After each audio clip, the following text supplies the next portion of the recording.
박수 치는 게 좀 됩니다. 그죠? 사랑합니다. 나의 생명 되시는 주님. 정말 사랑합니다. 반갑습니다. 옆에 있는 분들과 평화 인사를 좀 나누시죠. 매일 모시는 분이더라도 감사합니다. 평화로우십시오라고 인사를 나누세요. 지금 인사 나누신 분 말고 한 분만 더 인사 나누세요.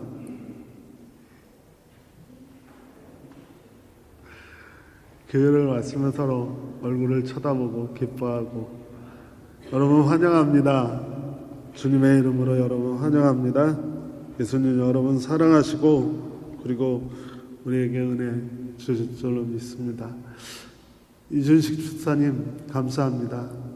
건강하게 뵙게 돼서 우리 용기 가지시라고 박수 한번 쳐드려도 되지 않을까요?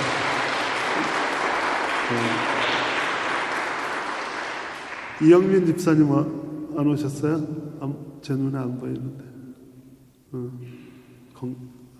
어디 계세요? 뒤에 계세요? 보이시는데?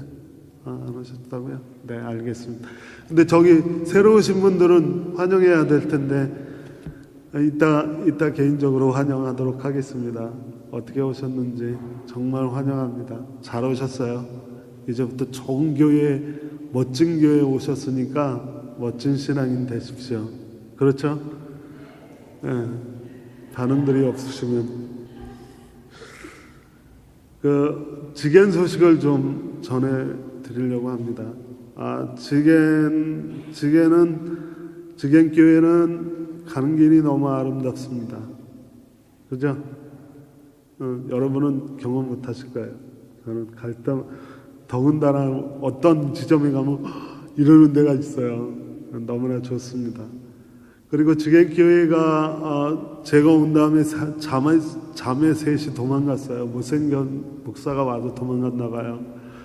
근데 바로 귀국해서 사람이 없겠다 그랬는데 은혜롭게도 그 지겐 쪽에 가까운 어떤 도시에 그 독일 회사를 한국 회사가 샀대요.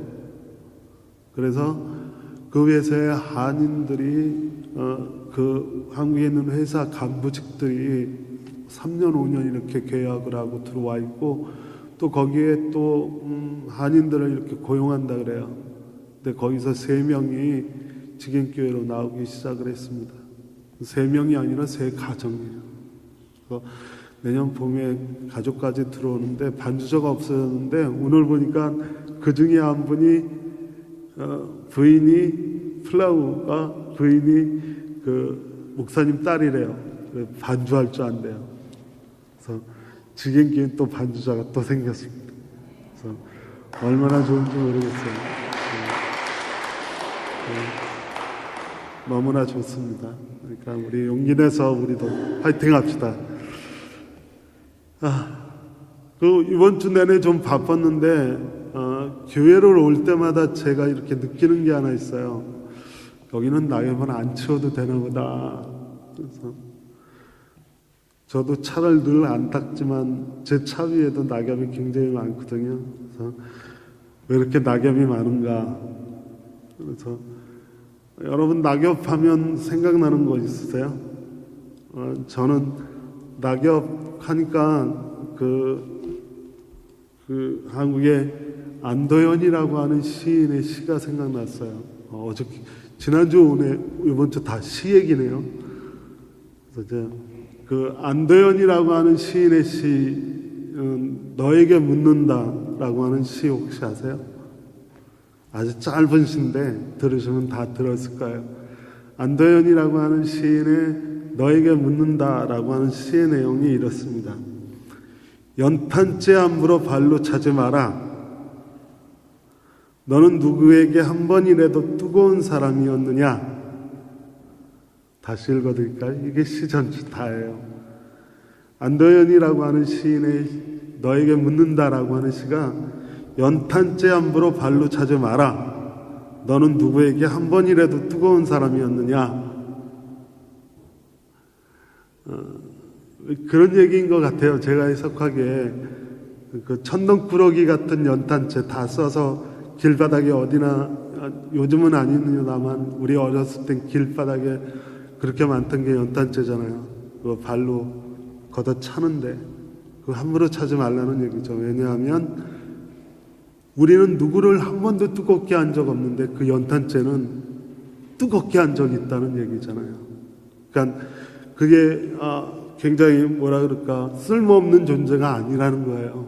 쓸모 있었던 존재라는 거죠.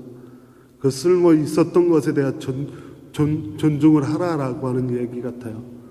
왜 이런 얘기를 하냐면 제가 이 시인의 시를 본받아서 낙엽을 이야기하려고 합니다. 낙엽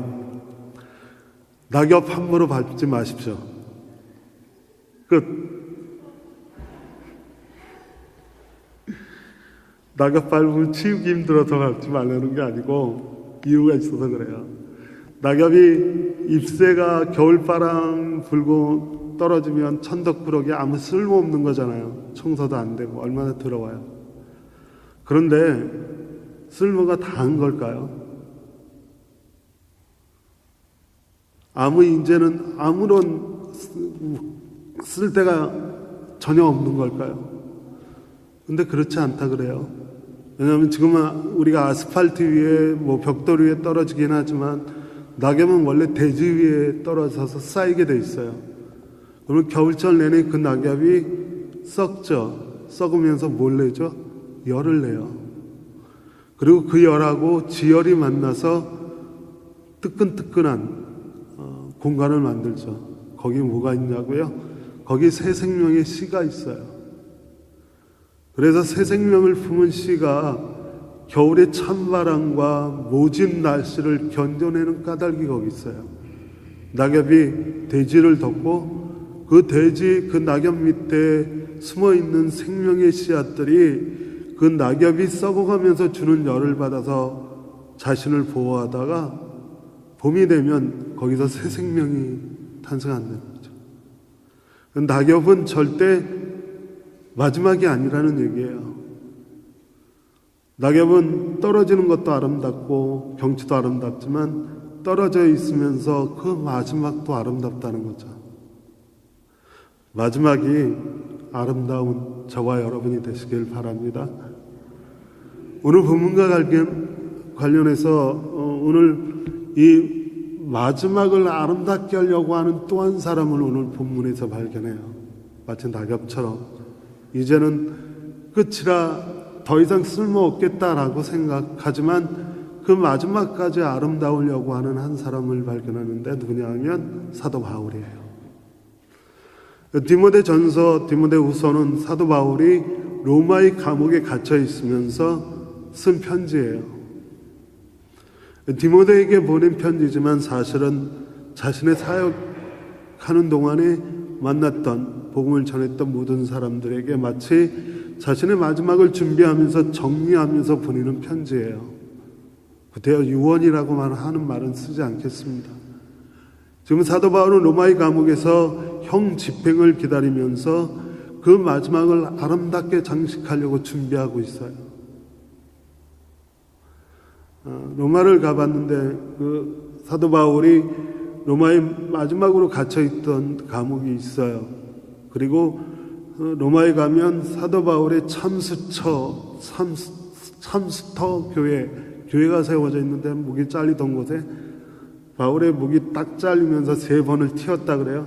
그러면서 3번 튄 그 자국마다 연못이 생겨 물이 나와서 샘물이 솟아서 지금 가면 이렇게 표시되어 있던데 한번 가까우니까 한번 가보십시오. 안 가까운가요?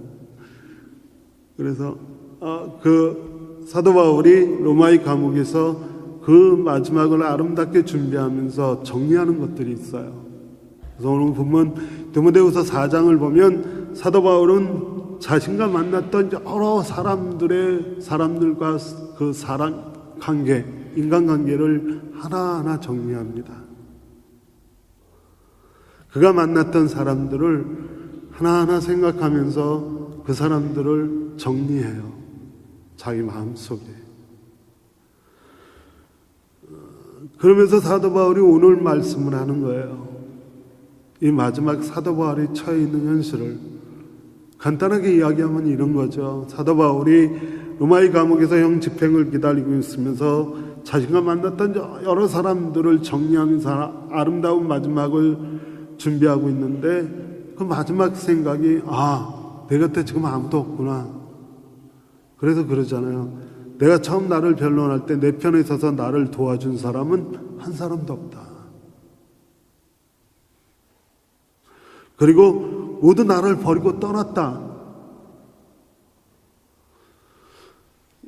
아마 사도 바울의 사정이 되면 이런 얘기를 보통 사람은 다 할 거예요. 여기까지는 보통 사람이 할 수 있어요. 하지만 사도 바울이 위대한 신앙의 사람이다, 사도 바울이 위대한 하나님의 일꾼이다 라고 하는 것은 그 다음에 나타나요.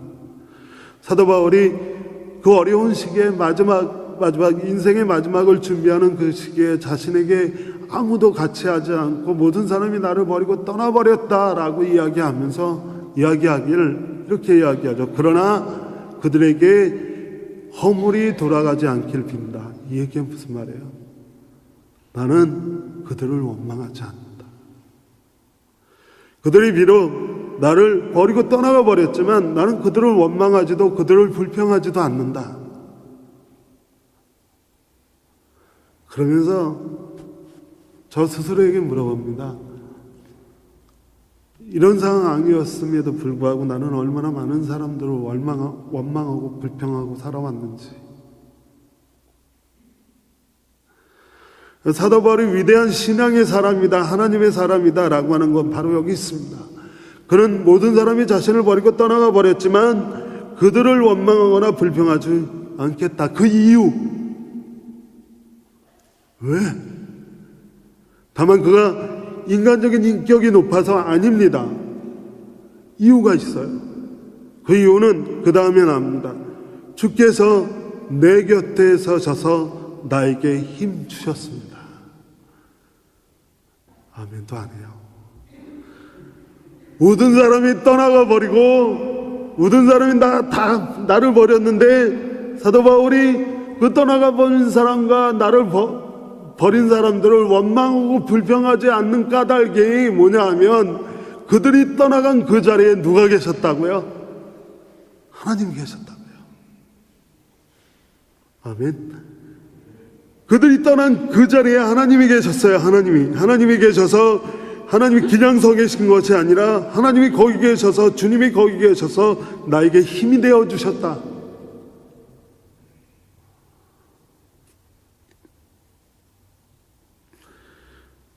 사도 바울이 사실 이 마치 유언과 같은 신앙 고백을 그냥 어느 순간에 머리에 떠올라서 하는 얘기가 아닌 것 같아요.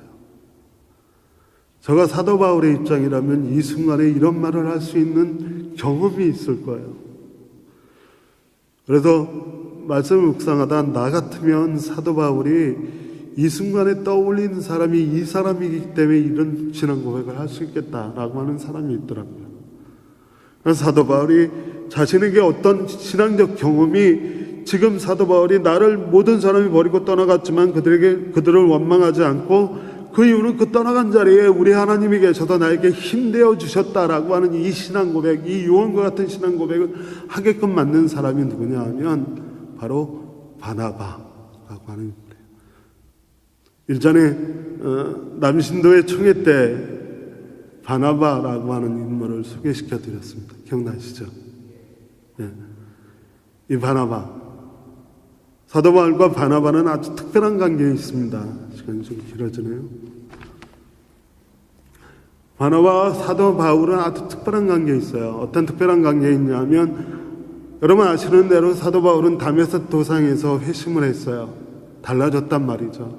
변했다는 얘기예요. 그가 이전에는 예수님을 핍박하던 자였는데 더 이상 예수님을 믿는 자들을 핍박하지 않고 부활하신 예수 그리스도를 만나서 변했고 달라졌고 구원받았다는 얘기죠.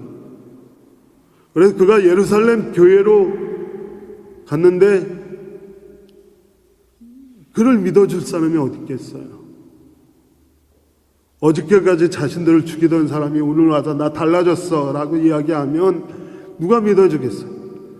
분위기는 그를 믿어주고 그를 인정해주는 사람 전혀 없습니다. 모두 다 그를 밀어내길 원했고 그가 다가오길 원하지 않았고 그가 멀어지길 원했고 자기가 그로부터 멀어지고 있는 분위기였어요.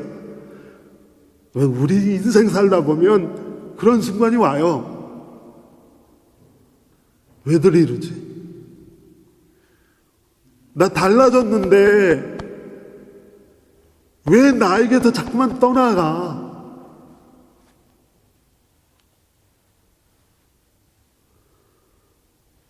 그때 누구의 도움이 필요할까요? 그때 바나바라고 하는 인물이 등장을 하죠. 이미 바나바는 교회로부터 경건한 자라 인정을 받았고 그의 말과 언어와 행위는 인정을 받았어요. 그 바나바가 사도 바울을 믿어줘요.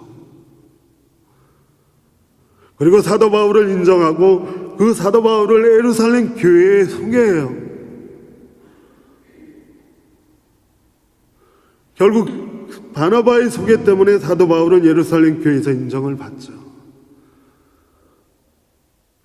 내 달라졌다고 이야기하는데 사람들이 멀어지고 있는 그 답답한 현실에 그가 그 답답한 현실에도 하나님이 바나바라고 하는 인물의 모습으로 자신 곁에서 힘주셨다라고 하는 사실을 기억하고 있는 거예요.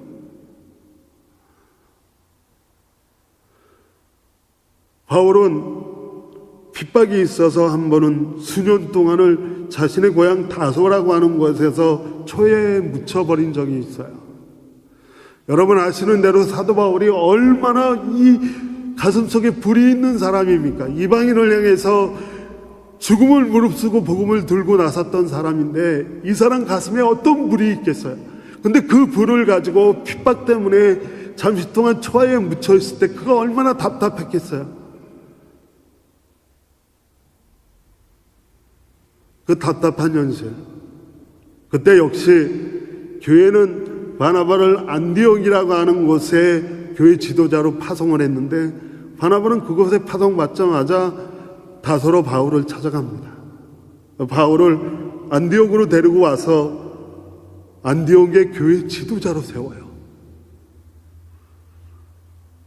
그 사건 이후에 우연인지는 몰라도 분명한 연관이 있지만 그리스도인이라고 하는 이 우리의 명예로운 이름이 바로 그 안디옥 교회에서 시작이 됐고 사도 바울의 선교의 전쟁기지가 되었던 안디옥, 어떤 의미에서 초대교회에서 예루살렘 교회가 굉장히 고착화되어 있었다라고 하면 활기 넘치고 생기 넘치고 일하던 교회가 안디옥 교회였는데 그 교회가 등장하게 된 게 바로 그 사도 바울이 안디옥의 교회 지도자가 된 다음부터예요. 그렇다면 사도 바울이 인생을 정리하면서 가장 먼저 머릿속에 떠올리는 인생을 자신의 아름다운 마지막을 준비하면서 사람 하나하나를 정리하면서 정말 그가 마지막에 머릿속에 떠올릴 수 있는 인물이 누굴까요? 바나바입니다. 그리고 그 바나바를 마음에 품으면서 그래 지금도 나를 모든 사람이 떠나갔지만 바나바가 나에게 주었던 바나바를 통해서 주었던 하나님의 은혜는 모두가 떠나도 또 다른 바나바의 모습으로 하나님이 내 곁에 서셔서 나를 도우시고 힘주실 거야. 여러분 그런 은혜를 받으시길 바랍니다. 그래도 느헤미야서 9장 17절 말씀에 이런 말씀이 있습니다. 그들은 거역하여 주께서 그들 가운데 행하신 놀라운 일들을 잃어버리고 자기들 멋대로 한 지도자를 세워 종살이하던 이집트로 되돌아가려고 하였습니다. 그렇지만 주님은 용서하시고 은혜를 베푸시며 불쌍히 여기시고 쉽게 한이지 아니하시는 사랑의 하나님이시므로 그들을 버리지 않으셨습니다. 우린 끊임없이 거역하고 하나님 우리의 삶 속에 행하신 일들을 잃어버리고 내 멋대로 살아가는 인생이지만 하나님은 끊임없이 용서하시고 은혜를 베푸시고 불쌍히 여기시고 화내지 아니하시는 사랑의 하나님은 결코 우리를 버리시지 않습니다. 이게 우리가 다시 일어날 수 있는 터대가 돼요. 바울은 로마서 11장 2절에서 하나님은 하나님의 사람들을 버리시지 않는다라고 신앙 고백합니다. 여러분 모두 이 신앙 고백 위에 서 있으시길 주의 이름으로 축원합니다. 시간이 갔지만 한 가지만 더 말씀드릴게요. 죄송합니다. 바나바와 사도 바울, 그 관계, 오늘 본문에 나오는 관계에서 마가라고 하는 인물이 등장해요. 사도 바울이 마지막으로 인간관계를 정리하면서 회복이라고 하는 단어를 떠올립니다. 뭐냐 하면 바나바와 사도 바울이 싸우고 결별했어요. 사건은 이렇습니다.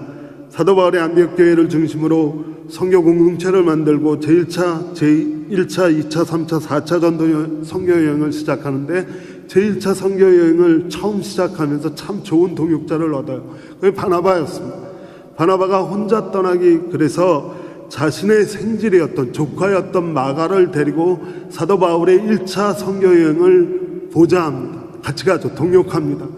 그래서 선교 여행을 시작했는데 얼마 되지 않아서 야사에 의하면 마가라고 하는 이 사람이 말라리아 열병에 걸립니다. 그래서 2주 동안 꼼짝 못하고 있어요. 그 사도 바울이 2주 동안 간호하고 기도하고 돌봐서 그를 일으켜 세웁니다. 그런데 마가가 병에서 낳자마자 나 더 이상 선교 못해 그러고 돌아가 버립니다. 얼마나 배신감이 느껴졌겠어요. 그렇지만 사도 바울은 1차 전도 여행을 마칩니다. 그리고 돌아와서 준비하고 또 2차 선교 여행을 시작하려고 할 때 마가라고 하는 이 인물이 또 따라 나서려고 합니다.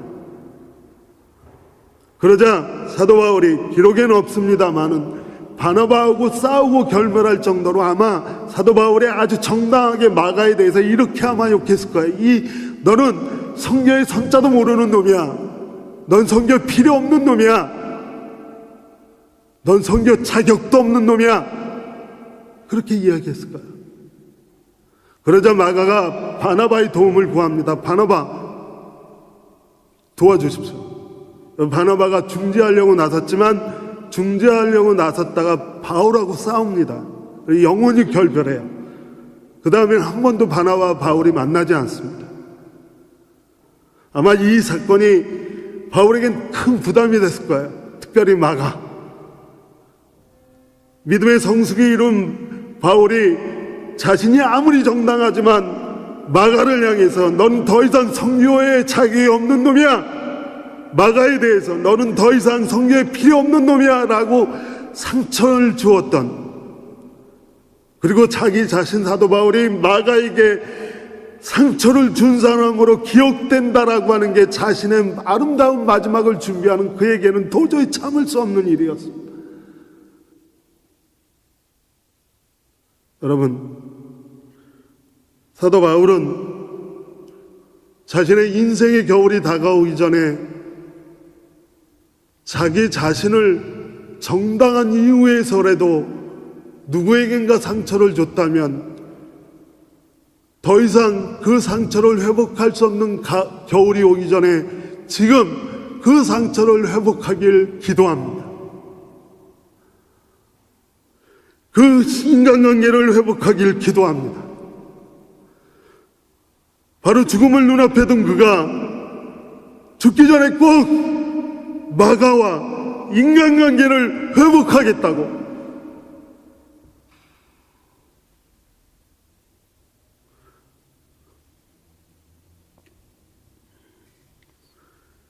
곧 겨울이 다가옵니다. 겨울은 계절로만 겨울이 다가오는 게 아닙니다. 우리 인생에도 겨울이 다가옵니다.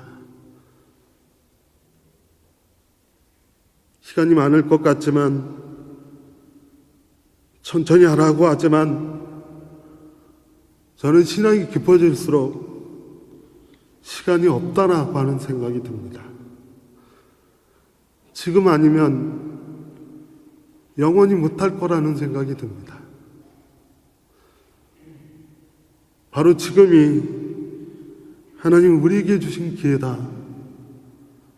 어쨌든 정당하던 정당하지 못했던 내가 누군가에게 상처를 준 인물이다라고 기억되는 것 회복하시길 바랍니다.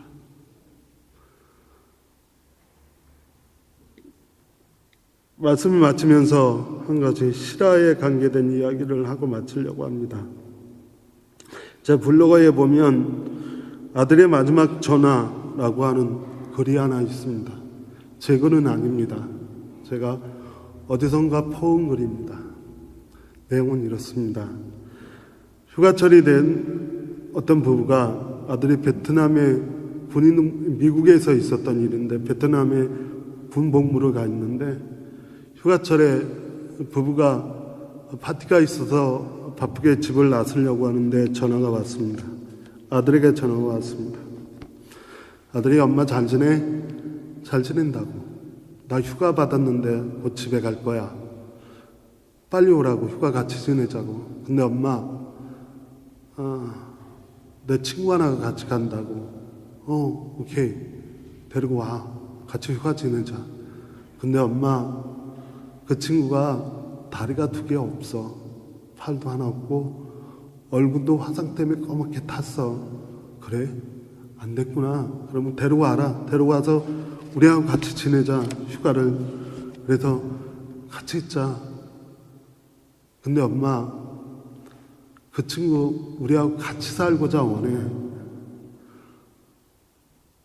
잠시 그 부부는 전화에 멈추고 그건 좀 곤란하다는 생각을 했던 것 같아요. 잠깐 동안 같이 있는 건 그래도 괜찮겠지만 같이 산다는 건 주변이 어떻게 생각할지 몰라서 아들에게 아들 야 잠깐 같이 있는 건 괜찮아도 같이 사는 건 좀 곤란하다. 주변에서 어떻게 생각할지도 모르고 참 곤란한 일이다. 그래 엄마? 알았어. 그리고 전화가 끊겼습니다. 부부가 파티를 갔다 집에 돌아왔는데 전화기 메시지가 녹음되어 있어요. 전화를 받아보니까 캘리포니아 어떤 경찰서에서 전화가 왔습니다. 그래서 캘리포니아 어떤 경찰서에 전화해서 왜 했냐 그랬더니 오늘 조금 전에 변사체 하나가 발견됐는데 2 다리가 없고 한쪽 팔이 없고 얼굴에 화상을 입어 검게 된 변사체인데 신원을 확인해 보니까 당신 아들입니다.